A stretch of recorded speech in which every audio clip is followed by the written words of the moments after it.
ആരാ ഇവിടെ ശ്രീലക്ഷ്മി? വന്നപാടെ അവർ ചോദിച്ചത് ശ്രീലക്ഷ്മിയായിരുന്നു. അവിടെയുണ്ടായിരുന്ന എല്ലാവരും അത് കേട്ട് കാര്യം മനസ്സിലാവാതെ ശ്രീലക്ഷ്മിയെ നോക്കി. ഞാനാണ് സർ. ശ്രീലക്ഷ്മി മുമ്പിലേക്ക് വന്ന് പറഞ്ഞു. ആ, താനല്ലേ ഇവിടെ അടി നടക്കുന്നുണ്ടെന്ന് പറഞ്ഞു വിളിച്ചത്? പോലീസുകാരിൽ ഒരാൾ ഗൗരവത്തോടെ ചോദിച്ചു. അത് കേട്ടതും ഋഷിയും തറയിൽ കിടന്ന് ഞരങ്ങുന്ന യാദവും പരസ്പരം നോക്കി. ഇത്തിരി ആവതുണ്ടായിരുന്നെങ്കിൽ എഴുന്നേറ്റോടി ഞങ്ങൾക്കിടയിൽ യാതൊരു പ്രശ്നവുമില്ലെന്ന് തെളിയിച്ച് കാണിച്ചേനെ രണ്ടും. ഋഷിക്ക് നേരത്തെ യാദവിന്റെ കയ്യിൽ നിന്നും അടി കിട്ടുന്നത് കണ്ട് പേടിച്ചത് കാരണമായിരുന്നു ശ്രീലു പോലീസ് സ്റ്റേഷനിലേക്ക് വിളിച്ചത്. കൃത്യം അടിയൊക്കെ ഒതുങ്ങിയപ്പോഴേക്കും അവരവിടെ എത്തുകയും ചെയ്തു. ഓ, ഇവർ രണ്ടുപേരാണോ? ദേഹമാകെ മുറിവും രക്തവുമായി നിൽക്കുന്ന ഋഷിയെയും യാദവിനെയും കണ്ടതും പോലീസ് ഓഫീസേഴ്സ് ചോദിച്ചു. ആ, അതെ സർ. ഈ നിൽക്കുന്ന ഋഷിനും ആ കിടക്കുന്ന യാദവും. ശ്രീലക്ഷ്മി കൃത്യമായി ആ പറഞ്ഞത് കേട്ട് ഋഷി ആകെ ഞെട്ടി. ശ്രീലു, താൻ എന്നെ ഒറ്റ കൊടുക്കുവാണോടോ? ഋഷി ആകെ ഞെട്ടിയ മട്ടിൽ തന്നെ അവളോട് ചോദിച്ചു. ഒന്ന് ചുമ്മാതിരി ഋഷി. പ്രശ്നത്തിനെ അങ്ങോട്ട് ചെന്നത് താനല്ലല്ലോ, അതാ യാദവല്ലേ. അവനുള്ള ശിക്ഷ കിട്ടണ്ടേ പിന്നെ? ശ്രീലക്ഷ്മി ഗൗരവത്തിലെന്ന പോലെ പറഞ്ഞത് കേട്ട് തറയിൽ കിടക്കുന്ന യാദവ് കണ്ണും തള്ളി അവളെ നോക്കി. പിന്നെ നിന്റെ ഹസ്ബൻഡ് തന്നു കൂട്ടിയതെന്താ? ട്രോഫിയോ? വാ പോലും തുറക്കാൻ വയ്യാതെ കിടക്കുന്ന അവൻ മനസ്സിൽ ചോദിച്ചുപോയി. ഓഹോ, രണ്ടും കൂടെ തമ്മിത്തല്ലി ചാവാനുള്ള പരിപാടിയായിരുന്നോ? പോലീസുകാർ ദേഷ്യത്തോടെ ഋഷിയോടും യാദവിനോടുമായി ചോദിച്ചു. അയ്യോ സർ, ഋഷി ഒന്നും ചെയ്തിട്ടില്ല. എല്ലാം തുടങ്ങി വെച്ചത് ഈ കിടക്കുന്ന ആളാ. ഋഷിയെ സംരക്ഷിക്കാനായി ശ്രീലു പെട്ടെന്ന് മുൻപിലേക്ക് വന്ന് പറഞ്ഞു. ഏത്? ഈ അടി കൊണ്ട് ചാവാറായി കിടക്കുന്ന ഇയാളോ? ആൻഡ് ആ ഋഷിൻ എന്ന് പറയുന്ന ആൾ ഒന്നും ചെയ്യാതെ എങ്ങനെ ഇയാളുടെ ദേഹത്ത് ഇത്രയധികം പരിക്കുകൾ പറ്റി?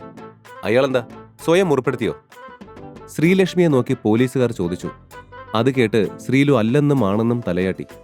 അപ്പോഴേക്കും ആംബുലൻസ് എവിടെ എത്തിയെന്ന് സംബന്ധിച്ച വിവരങ്ങൾ ചെക്ക് ചെയ്തുകൊണ്ടിരുന്ന യാദവിന്റെ മാനേജർ അങ്ങോട്ട് വന്നു. വലിയ ശബ്ദത്തിൽ അവിടുത്തെ വാതിൽ തുറന്നുകൊണ്ടായിരുന്നു അയാൾ അങ്ങോട്ട് വന്നത്. ആ ശബ്ദം കാരണം അസ്വസ്ഥരായ പോലീസുകാർ അയാളെ തിരിഞ്ഞു നോക്കി. ശേഷം വലിയ കാര്യമാക്കാതെ ശ്രീലക്ഷ്മിക്ക് നേരെ തന്നെ തിരിഞ്ഞു. Excuse me sir. ശ്രീലക്ഷ്മിയോട് സംസാരിച്ചു കൊണ്ടിരുന്ന പോലീസുകാരെ പിന്നിൽ നിന്നും യാദവിന്റെ മാനേജർ വിളിച്ചു. യാ, യു ആർ എക്സ്ക്യൂസ്ഡ്. നൗ ബാക്കി പറയൂ മിസ്. ശ്രീലക്ഷ്മിക്ക് നേരെ തന്നെ തിരിഞ്ഞുകൊണ്ട് പോലീസുകാരിൽ ഒരാൾ പറഞ്ഞു. അയ്യോ സാർ, അതല്ല, ഞാനൊരു കാര്യം പറയാനായി വിളിച്ചതാ. മാനേജർ പെട്ടെന്ന് തന്നെ പറഞ്ഞതും പോലീസ് ഓഫീസർ സംശയത്തോടെ അയാളെ നോക്കി. താനാരാ? മനസ്സിലായില്ല. യാദവിനെ നോക്കി സംശയത്തോടെ അവർ ചോദിച്ചു. ഞാൻ മിസ്റ്റർ യാദവ് ചൗഹാന്റെ മാനേജറാണ് സർ. അയാൾ ഭവ്യതയോടെ പറഞ്ഞു. ഏത്? ഈ അന്ത്യശ്വാസം വലിക്കുന്നവന്റെയോ? പോലീസുകാരൻ ചോദിച്ചത് കേട്ട് വേറെ വഴിയില്ലാതെ യാദവിന്റെ മാനേജർ തലയാട്ടി. ഓക്കെ, പറഞ്ഞോളൂ. പോലീസുകാരിൽ ഒരാൾ പറഞ്ഞു. ഏയ് രാജേന്ദ്ര, അയാളെ മാറ്റി നിർത്തി ക്വസ്റ്റ്യൻ ചെയ്യൂ. ശ്രീലക്ഷ്മിയോട് ചോദ്യങ്ങൾ ചോദിച്ചുകൊണ്ടിരുന്ന പോലീസ് ഓഫീസർ പറഞ്ഞു. അത് കേട്ടതും മറ്റേ പോലീസ് ഓഫീസർ പെട്ടെന്ന് തന്നെ യാദവിന്റെ മാനേജരെയും കൂട്ടി അപ്പുറത്തേക്ക് മാറി നിന്ന് സംസാരിക്കാൻ തുടങ്ങി. ശ്രീലക്ഷ്മി ഋഷിയുടെ ഭാഗം ഇയാൾക്കും മാനേജർ മറ്റേ പോലീസുകാരനും വിശദമാക്കി കൊടുത്തു. അതിനുശേഷം ഈ രണ്ട് പോലീസ് ഓഫീസേഴ്സും അല്പനേരം കൂടി നിന്ന് ചർച്ച ചെയ്തു. ശേഷം തിരികെ തങ്ങളുടെ കക്ഷികൾക്കടുത്തേക്ക് തന്നെ തിരിഞ്ഞു. അപ്പോ നിങ്ങൾ പറയുന്നത് മറ്റേ പാർട്ടിക്കെതിരെ കേസ് കൊടുക്കണമെന്നാണോ? പോലീസ് ഓഫീസേഴ്സ് ശ്രീലക്ഷ്മിയോടും മാനേജരോടും ഒരേ സമയം തന്നെ ചോദിച്ചു. അതെ സർ, തീർച്ചയായും.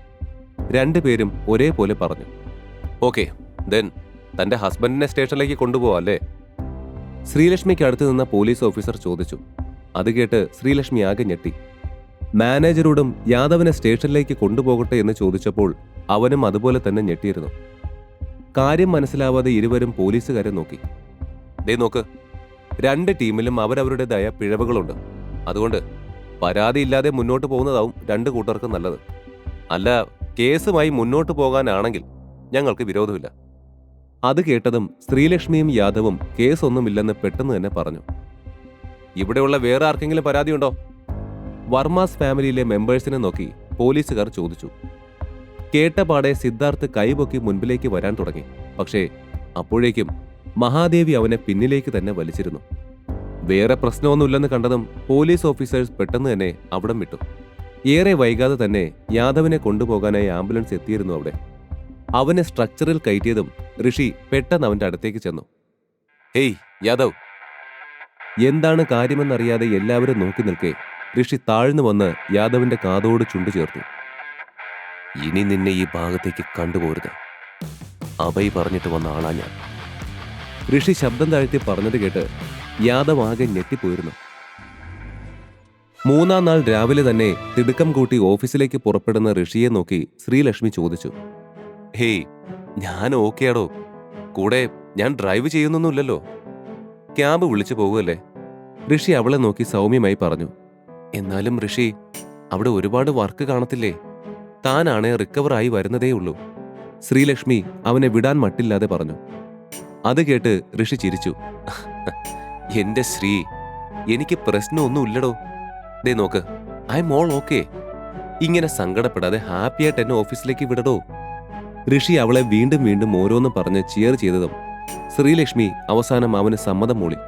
അപ്പോഴേക്കും ഋഷിയെ പിക്ക് ചെയ്യാൻ പുറത്ത് ക്യാബും വന്നിരുന്നു. ഓഫീസിലേക്ക് പോകുന്നതിനിടെ ക്യാബിന് മുൻപിൽ ഒരു പട്ടി വട്ടം ചാടി. അത് കാരണം ക്യാബ് നിയന്ത്രണം വിട്ട് റോഡിന്റെ കൈവരിയോട് ചേർന്ന് നിന്നു. ഒരുവിധം ബ്രേക്ക് ഇട്ടതുകൊണ്ട് അവർ രക്ഷപ്പെട്ടു. ഡ്രൈവർ പെട്ടെന്ന് സൈഡിലേക്ക് ഒതുക്കാൻ ശ്രമിച്ചതുകൊണ്ട് ആ പട്ടിയും രക്ഷപ്പെട്ടു. അത് കണ്ടപ്പോ ഋഷിക്ക് കുറച്ച് ആശ്വാസമായി. സർ, ഒരു മിനിറ്റ്, ഞാനൊന്ന് നോക്കട്ടെ. വണ്ടി വല്ലതും ഡാമേജ് ആയ പണി പോവും എന്നും പറഞ്ഞ് ഡ്രൈവർ വണ്ടിയുടെ പുറത്തേക്ക് ഇറങ്ങി. ഋഷിനും പുറത്തേക്ക് ഇറങ്ങി നോക്കി. കാറിന്റെ ഫ്രണ്ട് ലൈറ്റ് കൈവരയിലിടിച്ച് ഒന്ന് പൊട്ടിയിരുന്നു. കുറച്ച് പെയിന്റ് മിളകിയിരുന്നു. ശോ, ഇതിപ്പോ പണിയായല്ലോ, ഡ്രൈവർ നിരാശയോടെ പറഞ്ഞു. റിപ്പയർ ചെയ്യാൻ പണം വേണമെങ്കിൽ ഞാൻ തരാം, താൻ വിഷമിക്കണ്ട. ഋഷിൻ അയാളെ സമാധാനിപ്പിച്ചു. പൈസ മാത്രമല്ല സാർ, ഈവനിങ്ങിന് മുന്നേ വണ്ടി കമ്പനിയിൽ ഏൽപ്പിക്കണം. അപ്പോൾ ഡാമേജ് കണ്ട നാളെ തൊട്ട് അങ്ങോട്ട് പോവേണ്ടി വരില്ല, അയാൾ നിരാശയോടെ പറഞ്ഞു. സർ, എന്തായാലും വണ്ടിയിൽ കയറിക്കോളൂ, ലേറ്റ് ആവണ്ട. അയാൾ അതിനിടയിലും ഋഷിന്റെ കാര്യം ശ്രദ്ധിക്കാതിരുന്നില്ല. ഋഷിക്ക് അയാളോട് സഹതാപം തോന്നി. താനൊരു കാര്യം ചെയ്യും, ഈ കാർ സർവീസ് സെന്ററിൽ കൊടുക്കുക. ഇവിടെ അടുത്ത് മോട്ടോടെക് എന്നൊരു സർവീസ് സെന്റർ ഉണ്ട്, അവിടെ കൊടുത്തോ. 1 അവറിനുള്ളിൽ കാര്യം ക്ലിയർ ചെയ്ത് കിട്ടും. അതെന്റെ ഫ്രണ്ടിന്റെ ആണ്, ഞാൻ വിളിച്ചു പറയാം. ഒന്ന് ആലോചിച്ച് നിന്ന ശേഷം ഋഷിൻ പറഞ്ഞു. ശേഷം ഫോണിൽ ഏതോ നമ്പർ ഡയൽ ചെയ്തു. സർ, നിങ്ങൾ ശരിക്കും, എനിക്ക് എന്താ പറയേണ്ടെന്ന് അറിയില്ല. ഒരുപാട് നന്ദിയുണ്ട് സർ. അയാൾക്ക് ദൈവം മുന്നിൽ വന്ന് സഹായിച്ച പോലെയായിരുന്നു ആ നിമിഷം തോന്നിയത്. ആ, എന്നാ താൻ വിട്ടോ, ഞാൻ വേറെ ക്യാബ് വിളിച്ചോളാം. ചിരിയോട് അതും പറഞ്ഞ് അവൻ അയാൾക്ക് 2000 രൂപയും കയ്യിൽ കൊടുത്തു. ഇത് വേണ്ട സർ, ഞാൻ സാറിന് എത്തിക്കേണ്ടടുത്ത് എത്തിക്കാതെ ഇത് വാങ്ങുന്നത് ശരിയല്ല. ആ സർവീസ് സെന്ററിലേക്ക് വിളിച്ചത് തന്നെ സാറിന്റെ വലിയ മനസ്സ്. വേറെ ആരെങ്കിലും ആയിരുന്നെങ്കിൽ ഇപ്പൊ എന്നെ ചീത്ത പറഞ്ഞേനെ. ഇതുകൂടി വാങ്ങുന്നത് എന്റെ മനസാക്ഷി പൊറുക്കില്ല സർ. അയാൾ അത് സ്വീകരിക്കാൻ തയ്യാറായില്ലെങ്കിലും ഋഷിൻ അയാളെ നിർബന്ധിച്ചത് നൽകി. ഏയ്, ഇത് വെറുതെ കാണണ്ട.